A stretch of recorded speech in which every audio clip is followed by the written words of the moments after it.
In many ways, the conflict in Yemen underlines the contradictions and rivalries of a post-Arab Spring Middle East. It was all about reinstating the authority of Abd Rabbu Mansour Hadi, the internationally recognized Yemeni president.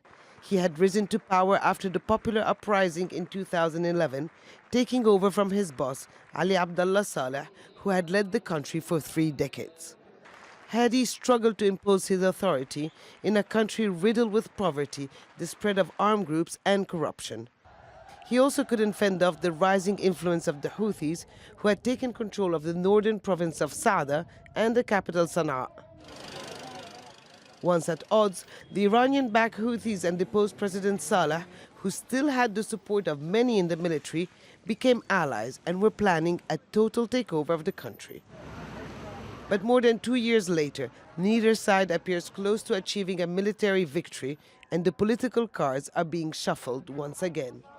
The tactical alliance between the Houthis and Saleh's supporters was fragile at best, both being highly suspicious of each other's motives, but united by that same desire to overthrow the Hadi administration. Former President Ali Abdullah Saleh now says he is open to talks with the Saudi-led coalition if it will put an end to the fighting and the blockade.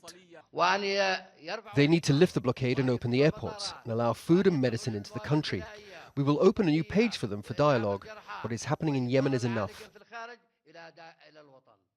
This turnaround effectively puts an end to the partnership with the Houthis.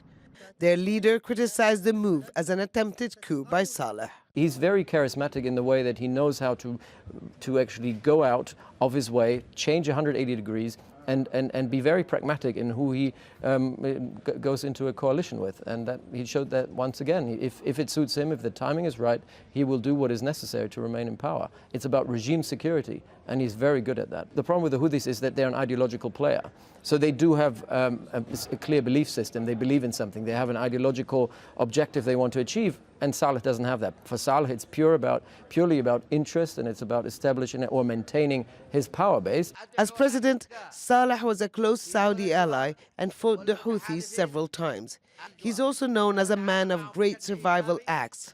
Friends have once again turned into enemies and foes into new allies, leaving Hadi, the legitimate president of Yemen, in the cold.